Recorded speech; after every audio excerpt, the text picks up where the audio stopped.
ဆိုးဆိုးတယ်မလား ရေဆိုးဆိုးနဲ့ တော်တော် ရေဆိုးဆိုးနဲ့အမြဲ ဟောက်နေပြောပါဘာသာ ဆော လာ င်းလာပြီးခဲ့တယ်ခဲ့တယ်ညနေတော့မှပြန်သွားတယ် ဒီဘာလို့ဆိုတော့ပြောင်းသွားလဲ ဒီခုခရီးပြန်တော့လို့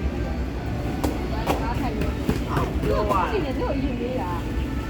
တို့မေးတာက မသိပဲကိုယ်ကပဲလိန်လေးဝါကြာတာပဲ ဒီမှာနေတဲ့ကောင်းပြီးတော့ဒီမှာနေတဲ့ကောင်းပြီးတော့ဆက်ပြီးသွားတယ်ဒီမော်နီဒီဗီဒီယိုပါဒီမှာလောက်တာကြာတာကြာပါပြီဆိုတော့တို့ရတယ်ငါဘာလို့လဲကြာပါပြီဟုတ်ကဲ့အရင်တို့ဟာပလာဇာမှာလေဒီကတော့ပလာဇာလို့ဆိုတော့တက်တယ်လောက်တာလောက်ကြာတယ် အဲ့ဒါကအဲ့အကောက် ဒီကတော့ဘယ်လိုခိုင်းတာအဲ့ဒါကမှမရဘူးတော့ ဒါတောက်ပြောဖုံးဆက်အဲ့နေ့လာတယ်သူလာတဲ့နေ့တောက်ဖုံးဆက်အကောက်အလာမယ်ညာလာတွေ့မယ်မချိန်တော့ဘူး